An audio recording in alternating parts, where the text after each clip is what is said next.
Ой-ой-ой.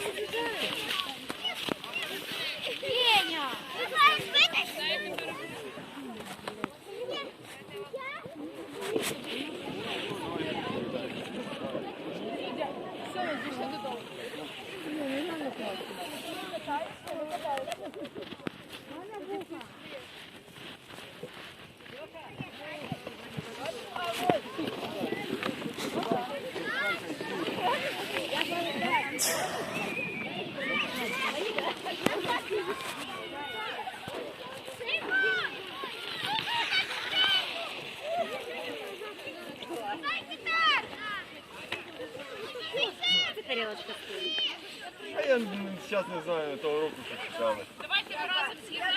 Я, короче, померил. Тут сантиметров где-то от снега намело где-то 10-15 сантиметров. Это за ночь. Этот снег еще должен идти до 5. Это какой-то уже буран прям. Но очень жестко метет. Ладно, ребят, смотрите. Сугробы просто. Ладно, ребят. На этом все. Сегодня дети готовятся на горке. Очень веселый день. Прямо настоящий куча денег. Ладно, всем, короче. Лайки.